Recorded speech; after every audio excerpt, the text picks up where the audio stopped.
it's almost lying. I mean, every single election.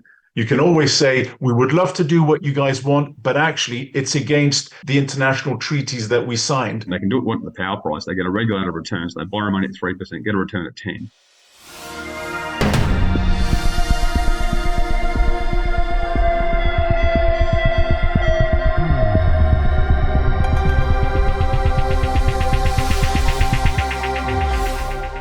GDP is a lie. Yes, that gross domestic product figure that is used by economists, reported on the news and touted by politicians as proof of how great they are at managing the economy is a big, fat lie. The number itself is manipulated beyond usefulness, but more fundamental than that, the concept of a gross domestic product itself is a lie. The idea that this number going up is proof that we're getting richer, the idea that an increase in the GDP is proof of growth and a higher quality of life, all of that is a big fat lie because it's measuring exactly the wrong thing. GDP is a measure of the movement of money that was spent in return for goods and services. So it stands to reason, you can see why people would think, that if the amount of money goes up in inflation-adjusted terms, then the amount of goods and services provided has increased, and that must surely mean that we are living better lives. But that simply isn't the case. I'll illustrate with an example that's close to home. My home. It's taken for granted that families these days need two incomes to get by. Parents are both working, their kids are in childcare or in school. They need two cars to get to their two jobs and to coordinate their annual leave to coincide with school holidays so they can take a break at exactly the same time as everyone else, paying a fortune for a holiday that is actually just standing in lines and being stuck in traffic jams. Sounds absurd, doesn't it? But that's what a majority of people consider to be normal life. And really, don't question it, ever. In that model of living, your quality of life is directly tied to money because you have to pay for everything. You don't have time to do anything yourself, much less do anything for others. So you end up lacking community and oftentimes missing your own family, chasing your tail trying to get the money to pay for the life that you barely get to live because you're spending all your time chasing your tail. And from the perspective of GDP, that's great. There's money flying around in every direction as the adults work overtime to get the money to pay the childcare so they can go to work and earn the money. There's economic growth every time a new parent goes back to work. But is that actually an improvement to that family's quality of life? My wife and I did something different. When our first child was born, well, my wife loves her business, so she wanted to keep it going. So I resigned from my job and focused full-time on raising our kids as well as doing my unpaid political commentary on the side. Of course it was hard. At the time, my wife's business barely even made a median Australian income, so being a single below median income family meant making sacrifices. Of course it did. We only had one car. But then again, we only needed one car because we weren't driving off to different jobs. We didn't pay for childcare because I was doing the caring and the cooking, etc. We went away when it suited us, when it was cheap, not when school holidays or annual leave dictated. We kept life simple and cheap, and it worked. Sure, we lived in a smaller than average house in a below average suburb. We ate home-cooked meals, and when we travelled, we did it as cheap as we could. In short, from the perspective of GDP, we weren't very useful at all. But we lived well, better, in fact, than if we'd both been rushing off to jobs with a quick drop-off to childcare on the way and a takeaway dinner at night. And I got to spend lots of time with my kids. Now, of course, life changes, and with the launch of the Aussie Wire, I'm now very busy. My wife's had to step in to fill the void. But we're still dedicated to living well, regardless of what the numbers say. But that's a problem. Not for us, we like it, but it's a problem for the powers that be. They don't like it when people choose to live well rather than to just work, because it doesn't help the GDP numbers. You want proof? Well, here's the S&P Global spruiking the idea that getting women to work more is the key to US GDP growth. Go and be a good little economic unit in the federal tax farm. Give up your family life to give us a better GDP number.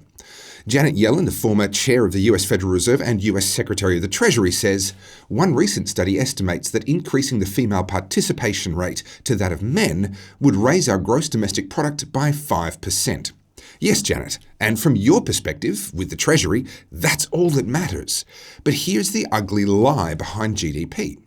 Increased GDP does not necessarily mean an improved quality of life at all, and in fact it can mean the opposite. Your quality of life is not determined by what you spend, but by what you get in return for that money.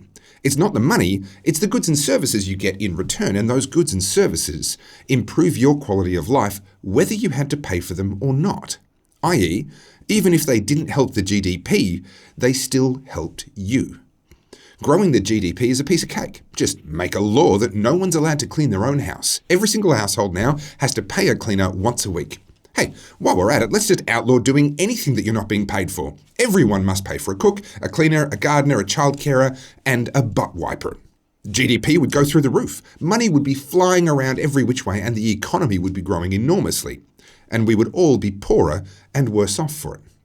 Politicians and treasury secretaries would be happy because they can tax all those transactions and boast about the growing GDP. But when we measure GDP, we're measuring the wrong side of the transaction. We're measuring the bit that doesn't matter to our quality of life. So, as we enter tougher economic times, as we grapple with cost of living challenges brought on by our arrogant politicians, don't be too caught up in the numbers, the GDP or any of that. Focus on what matters for you and for those that you love. Consider whether there are a few key choices that could be made, perhaps countercultural choices, that would decouple your quality of life from your income, at least a little bit, and allow you to actually live better in years ahead than what you have in the past, no matter what happens with the economy. Now here's the news. Well, recently we've seen the news that rules are being changed around pharmacy dispensing. It's being called 60-day dispensing. If you haven't heard about it, you can Google it and give yourself a very quick primer on what's happening. In a nutshell, it simply means that for certain types of medication, people are now able to get a 2-month supply out of a single visit to a pharmacy instead of having to go there every single month. One of the questions that goes through my mind is, why was this not always the case?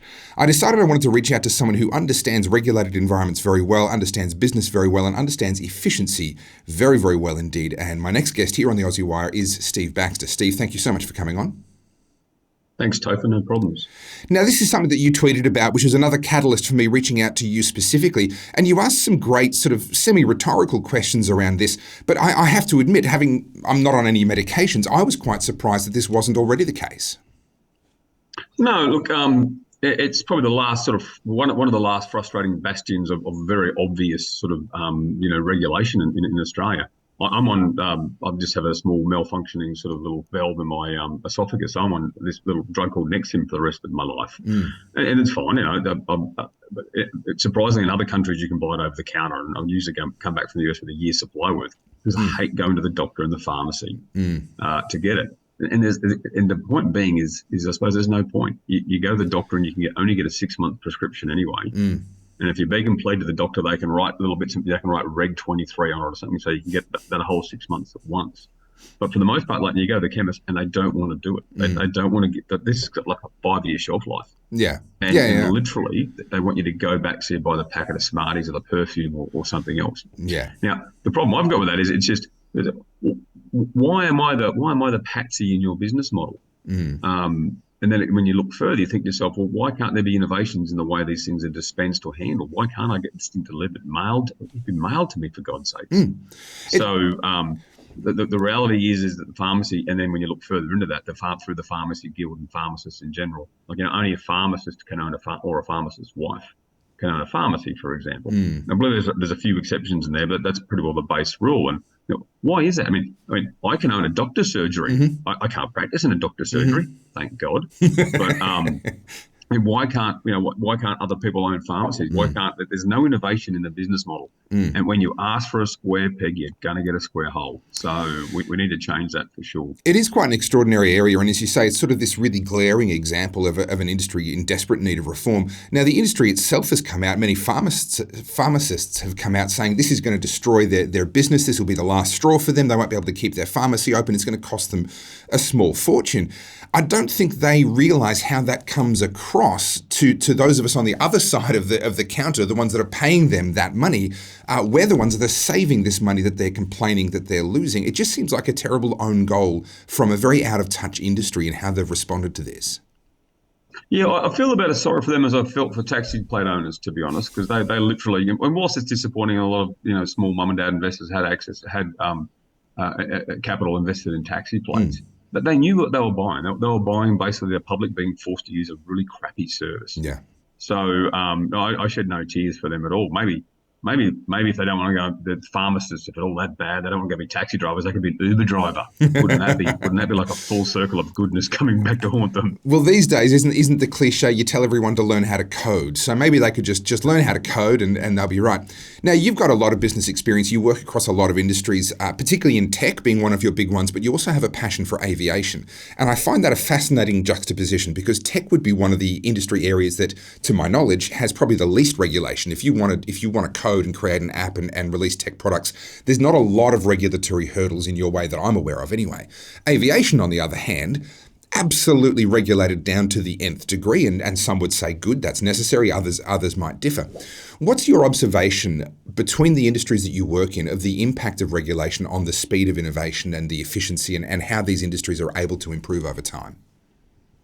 Look, I think that aviation does require regulation. I think we've gone point stupid in Australia, to be honest, on aviation regulation. So there's a lot to be, given the size of our country and the lack of density in our population, that we should be deploying a lot smaller aircraft for the betterment of local communities a lot more than they do. It's just way too expensive, and we've done that to ourselves.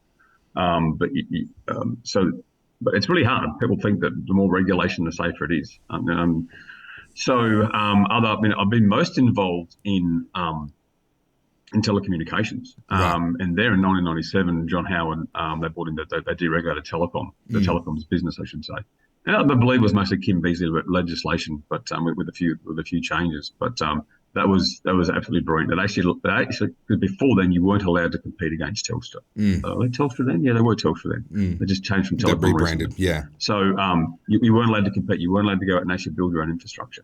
So that this allowed that, and it took a couple of years because there was a few mechanisms that were gateway by the ACCC to understand transfer pricing, understand infrastructure access pricing, and they were done in relatively short order for a government sort of process. And I think for the most part, the ACCC in the infrastructure side of telecoms has been beneficial. In the mobile access side, other bits and pieces, they've been terrible.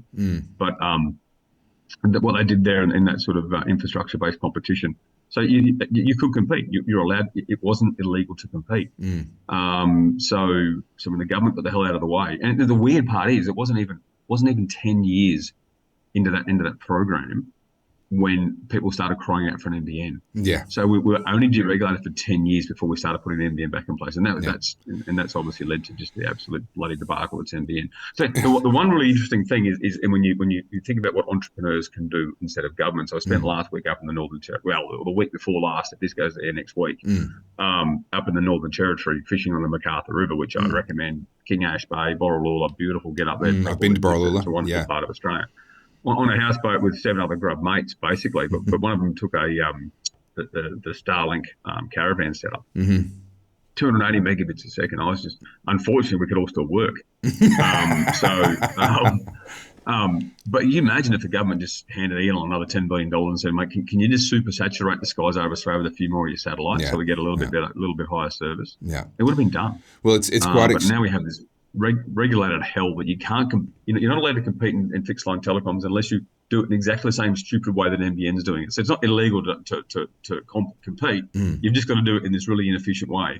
You can't innovate. Even Starlink, when it came out, had its initial license conditions, and I think they still may be in place, was that they weren't allowed to actually offer services inside capital cities. Really? So when I was setting up this studio here, we had the debate around internet, and I looked into Starlink, and obviously the performance is impressive, but it's not rock solid reliable. It can be affected by particularly dense cloud, and your latencies can be a little bit unstable. So I made the decision, turns out to be a fateful decision, to get fibre to the premises brought in under the NBN. That was over 5 months ago. That project was begun. They had to run the fibre 1 mile, which is, it's a fair way, and they're putting in junctions and so forth. Don't want to be rude and disrespectful, but it's now been 5 months. They physically connected the hardware 3 weeks ago, and I stood next to the tech as he ran his tests, and he got all his little lights and all the feedback. The hardware was installed and working. Now, after repeatedly calling my internet service provider, who's a pretty good service provider overall, very good customer service, they keep requesting updates from the NBN code because according to their system, the hardware still hasn't been installed. So 3 weeks after the hardware was installed, an update still hasn't worked its way through the NBN bureaucracy to get to my retail provider so that I can have high-speed broadband internet. That's the wonderful thing about government running infrastructure. I had the same. I got the same thing. I got a letterbox drop here. I only had 200 meg on fibre to the curve, and they came and said, "Look, we can do fibre to the How Home. It's going to cost $3,000." It was pretty inexpensive, to be honest. If probably understand my wealth status in the street we live in, they probably should have charged us more, to be honest. But hey, I'll take the Quango offer.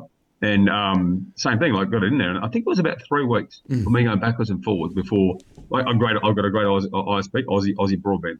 Same. Freaking ISP in Australia. To be honest. And I rate them highly. They're just sorry, NBN's reporting nothing's happened. I'm like, well, it's got green lights on. I don't know what more I can do from this end. Just stupid, isn't it? Just it's been lost. It's like the Indies. We've actually lost that debate. There's nothing you can do. Nothing you can do now. It's been run, and for some reason, and this is. It goes to competitiveness of Australia, the lack of competitiveness of Australia. Look, we're just so happy with piss poor government solutions. Well, here we see in Victoria. We're happy with piss poor governance under COVID. We're happy with piss poor solutions overall in our society. We're seeing now the Victorian state government saying that we need to return to having a state electricity commission, and that they're ramming that legislation through and making that happen. So, look, unfortunately, you're quite right. This argument, it's an important one. We see a very small good step in the form of this 60-day dispensing. I don't think it goes far enough, but at least it's a small step in the right direction. The pharmacies complaining about it tells us how much money it's actually going to save us. It's clearly going to save consumers a lot of money. And yet, you're quite right. NBN, State Electricity Commission, and in so many other areas, we are just putting more and more things into the hands of government and out of the hands of innovators like yourself. How much longer can we do this for? Well, if I was state government, I'd be getting back into the electricity game as well. We're going to be running. This is me being exceptionally cynical, Topher. We're about to run that much extra transmission. The $130 electricity bill is network costs. That's transmission, right? We're about to double or triple the cost of that. So your bill's going to go up from whatever it is now to be the 1.3 or 1.6 times higher just after we finish building those poles and wires, essentially, because they get a regulated return on assets. So this is why governments like it. They can get there and say, look, it's they're owned through these government-owned corporations. So it's not technically government, but it is, right? They can do it with the power price. They get a regulated return, so they borrow money at 3%, get a return at 10, and make 7%. And we're the mugs paying the difference, essentially, right? So they're just, they're just reprehensible. They truly are. They don't care for us. That's the worst part. Well, this is the issue, and they also don't understand, I don't think, the power of innovation. They think that if it's privately owned, it's automatically selfish. It's automatically ripping people off, and sadly, it's often the opposite. It is actually the government entities that are doing the worst of the ripping people off. And some of the debate you're hearing now in the because there's an absolute lack of housing accommodation in Australia. It's terrible. But now you're seriously hearing people talk about rent controls. Okay, want to have far less houses built? Yeah, limit the return investors will get from that, and you'll have far less of it. That's exactly what you're ordering, and be really careful with that one. Well, it's already happening. The housing approvals, housing construction approval rates have absolutely collapsed Australia-wide. Now, part of that's economic for sure, but part of that is also a lot more would-be investors and now questioning whether they want to be holding on to more investment properties or not, given the way things are looking going forward. In Queensland, they brought in rent controls that said you couldn't put up rent on an existing tenant by more than a certain amount. So now people are actually kicking their tenants out so that they can bring a new tenant in and set the price to whatever they want. So as with all price control, Stephen, I know you know this very well, and I saw it with my own eyes in Venezuela. When you control the price of something, you take it from being unaffordable and you make it unavailable at any price. And that's just the consequence every time you do it. Yeah, that's what happens every time you do it. Steve, I'm so sorry, but we've talked for longer than I'm supposed to go for in any one segment, but I thoroughly enjoyed it. I really do appreciate you making time for us here at the Aussie Wire, and I do hope to see more of these sensible kinds of regulatory changes like what we've seen with the Pharmacy Guild. Thank you so much for coming on. I'll talk about anything. Get your people to throw some ideas in. I can talk, and my wife says I can talk out in the water. It's probably true. Mate, well done on Aussie Wire. I'm loving it, Topher. Let it smash and keep it up, mate. Thank you. Really appreciate it. Well, one of the big stories from the last week has been these proposed new powers for the ACMA, powers that would give them essentially Ministry of Truth status to decide what is misinformation, what is not, and to fine social media companies literally millions of dollars if they fail to act appropriately on misinformation in the ACMA's opinion. This, of course, should chill the blood of anyone that believes in free speech, and I've brought someone who does believe in free speech on to have a chat about it. Joel Jammal from Turning Point Australia. How are you? Very good, Topher. Very good. Very troubled by this.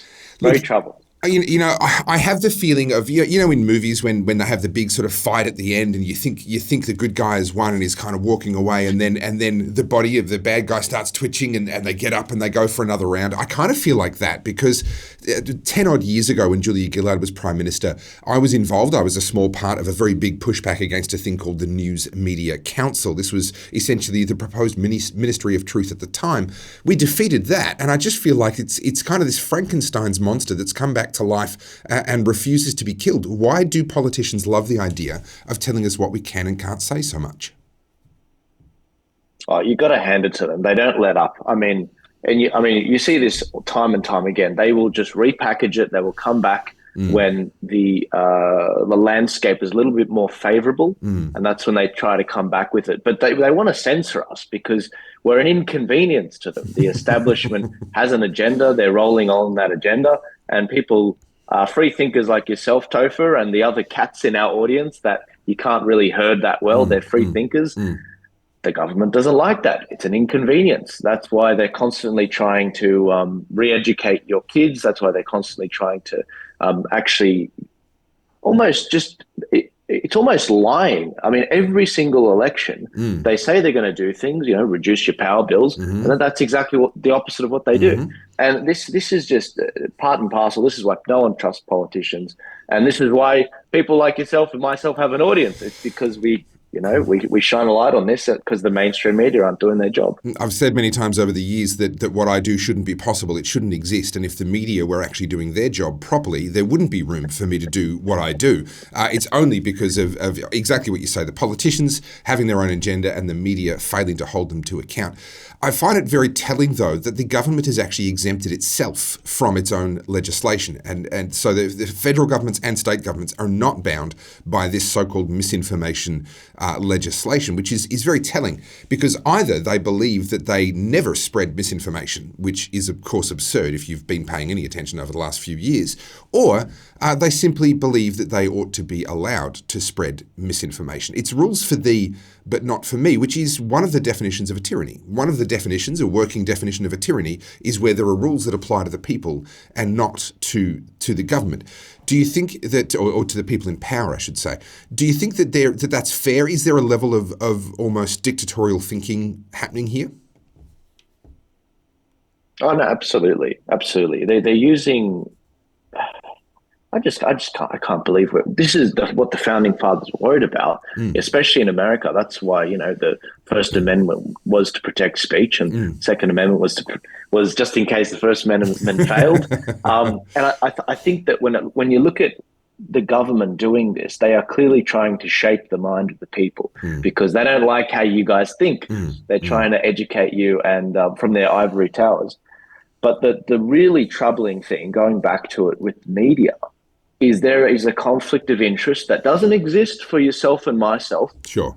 The media, the only reason they survived the last 3 years was because ad revenue, obviously it dropped off with the lockdowns. So the government subsidized them. And I've talked to people like Jason Morrison from Channel 7, he just recently resigned from that network, and he said we could not have survived without that government money. Yeah. Therefore, the government has them by the balls.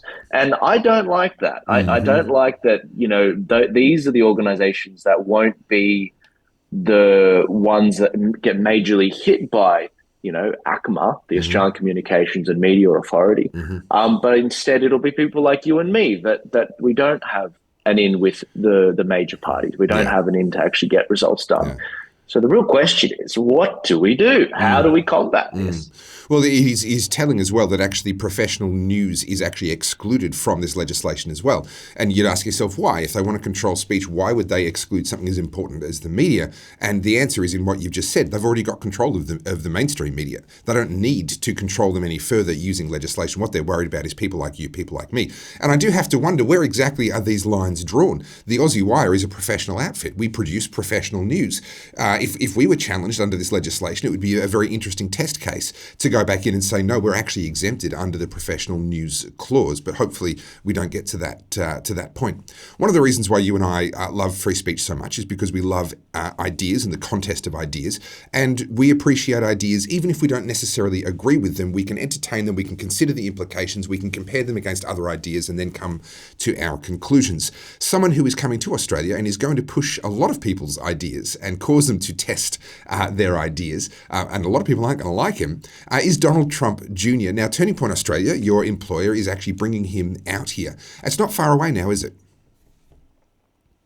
No, not at all. The first show is it's in a week. It's basically in a week. It's a week. Nuts. Yeah. It's on the 9th of July. It's the first one. Tickets at trumplive.com.au, by the way. And yeah, I mean, selling out very quickly. We've had a number of headaches behind the scenes.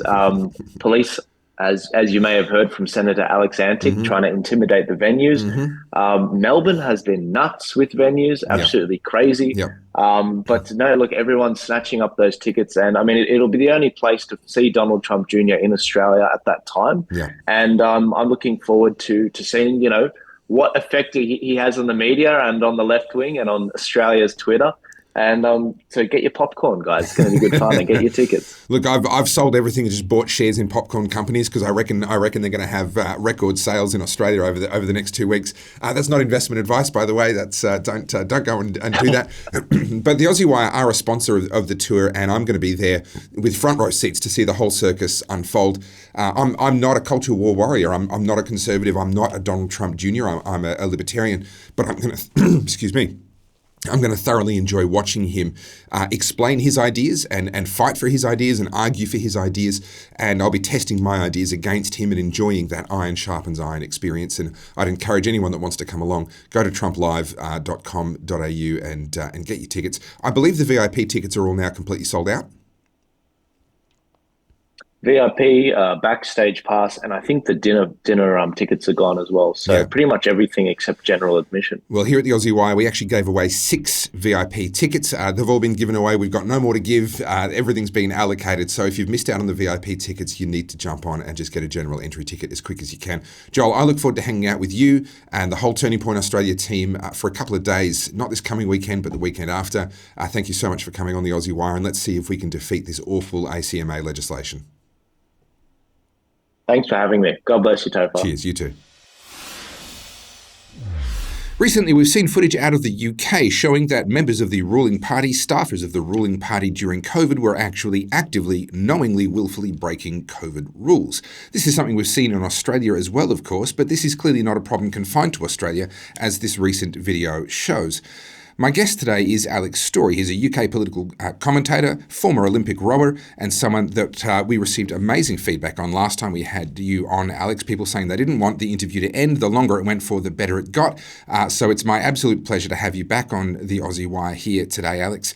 What do you make of these so-called revelations? I'm not sure that they were revelations at all. I'll just play some video here. This is well-known video now. The Mirror are the ones that put it online where I found it.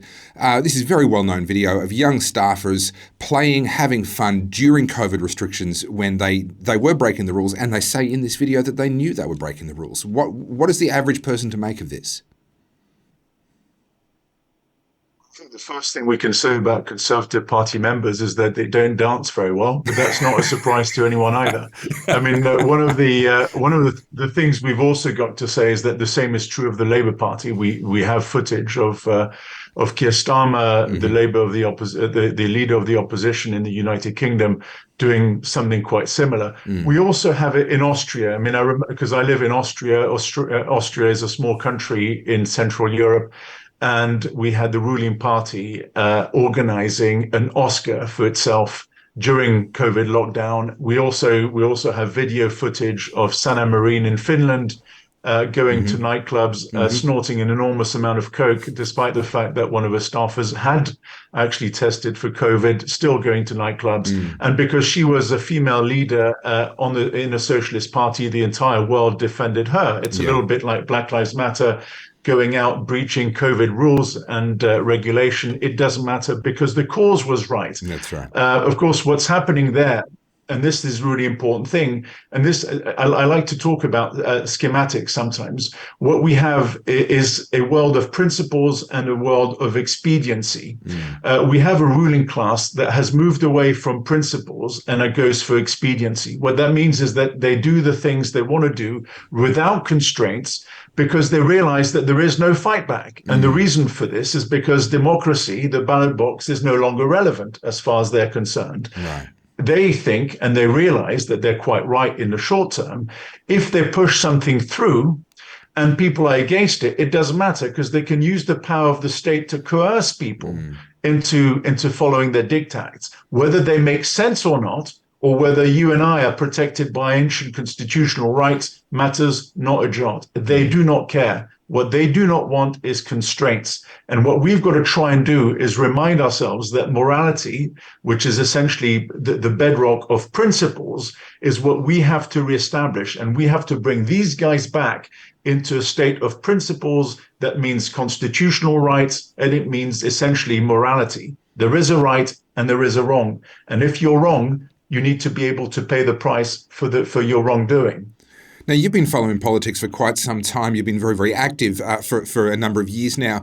Where do you think this problem started? We're seeing these symptoms. The contrast, the starkness of the problem has really come out during the COVID era. But that's not where the problem started, is it?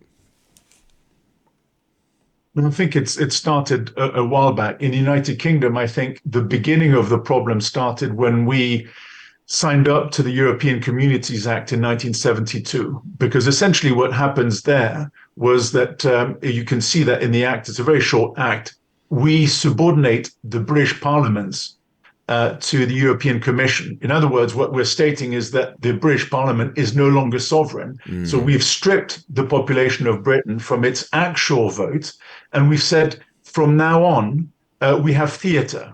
Beforehand, before 1972-73, who you voted in terms of government made big decisions. After that, it was more cosmetic. The big change to this was when Thatcher got elected, because she made some really big changes. Like a good doctor, she looked at the patient and she said the patient needs to change his diet rather than look for outside reasons why he might be failing. And so as the decade went on, she realized that one of the big blocks for further reform and for further efficiency and dynamism was the European Union, which is partially one of the reasons why she was kicked out by her then Foreign Secretary or former Foreign Secretary Geoffrey Howe. But actually what we've seen is an increasing draw by elite politicians towards supranational agencies, because the moment you start to attach your political systems to supranational bodies, you're no longer dependent on what the local populace says or wants. You can always say, we would love to do what you guys want, but actually it's against the international treaties that we signed. So our hands are tied. And this is the beginning of the process, which I think in the UK started in the 1970s. Of course, you have all sorts of other treaties that have been signed over the course of time through the United Nations and everything else. But that is essentially a stripping away from the sovereign rights of people to decide how their countries are governed. That's really what we have to look at. A politician who tells you that his hands are constrained because of supranational rules is essentially telling you we don't live in a democracy. Well, that's the history of that is fascinating. I wasn't aware actually of that particular element of the UK's history. I'm more aware of contemporary history, and certainly what's been looming large in more recent years is this almost unholy alliance between your UN and various UN bodies, other multinational bodies, and of course the topic of the moment is the World Economic Forum. Klaus Schwab and his particular economic forum. Do you throw them into the same basket as what you're talking about there with the European Union over the UK? Are they trying to do a similar thing on a global scale, do you think? So sorry that I went back so far. I didn't mean No, to, but no, actually, it's good. I think the important thing is the important thing is to try and link all these things together, because that's essentially a process by which a certain type of elite decides to strip the ordinary citizen from his rights. And of course, what you do by centralizing decision making is that you make it very, very susceptible to lobbying. I remember when I stood for the European Parliament in 2014, I came across the CEO for BP Exploration. He was a chap in charge of a budget of about £10 billion at the time. And he says, Alex, what are you doing? And I went, I'm standing for the European Parliament. And he says, I love Europe. And I said, why is that? And he goes, because they will legislate for me across Europe. I love that. Right. In other words, for him, it was great because he could go straight to Brussels, and for an entire continent, his company would be able to lobby for the regulation it needed. And then I said to him jokingly, what do you think of Switzerland? He goes, an absolute nightmare. And I said, why is that? He goes, well, because I've got to go from canton to canton, and all the plebs locally always vote against me. And that's all right, because what he didn't like is the fact that democracy requires consensus and it requires negotiation. He didn't want to negotiate. And of course, the EU is a regional, essentially, replica of what the UN is. And so what you have is the very powerful companies that come together in super locations and everything else, and they decide what they want. What they do is that they create massive barriers of entry to competitors, and they create themselves quasi-monopolies. And there is no real reason for them to go away from it, because they benefit hugely from this. And we saw this in COVID, when I think the richest corporations became a third richer. And at the same time, a third of sorry, not a third, but a lot of the smaller and medium-sized companies crashed. Yeah. In other words, for them, it was all upside. Well, we've seen the news come out here in Australia just recently that the demand for food banks and free food for families and for homeless people, etc., in Australia is right now matching the peak of the COVID era. Now, the COVID era itself was a new high. It was a new peak in Australia. Now, we don't have the COVID restrictions anymore. We're in a position where the vast majority of people, not everyone, but most people are able to go back to work, and yet we're seeing the ordinary person on the street having to go and ask for food handouts. And that's obviously a world away from the sorts of people that you're talking about negotiating oil exploration rights on a continental basis. One further question for you, Alex, and this is a question without notice, and I apologise if I'm springing this on you. But given that we have these bodies that are trying to exercise power over this sort of the global area, if not very large regional areas in the case of the EU, what do you make of the Alliance for Responsible Citizenship? This, of course, is Lady Philippa Stroud and Jordan Peterson and others who are putting together ostensibly a competitor to the World Economic Forum, a think tank that is designed to put ideas forward that are pro-human. Is that something that you're across and aware of? And do you have any thoughts on where that may lead in this contest of ideas? Well, yeah, that's. I'm very keen on being part of it. I'm hoping that I'll be joining them in September. It's a very important movement. As I said before, we're observing as a reaction what has happened to us over the last few years and few months, right? So we are observing that our vote doesn't matter, that ancient constitutions no longer matter either, and that we as human beings are being taken for granted. It could be a vaccine passports, it could be restrictions on your travel, it could be restrictions on the food that you're eating. Sure. All of that are things that we're noticing. So we have to take countermeasures. The countermeasure, the strongest that we have, is that this very small group of individuals has actually a very small political footprint.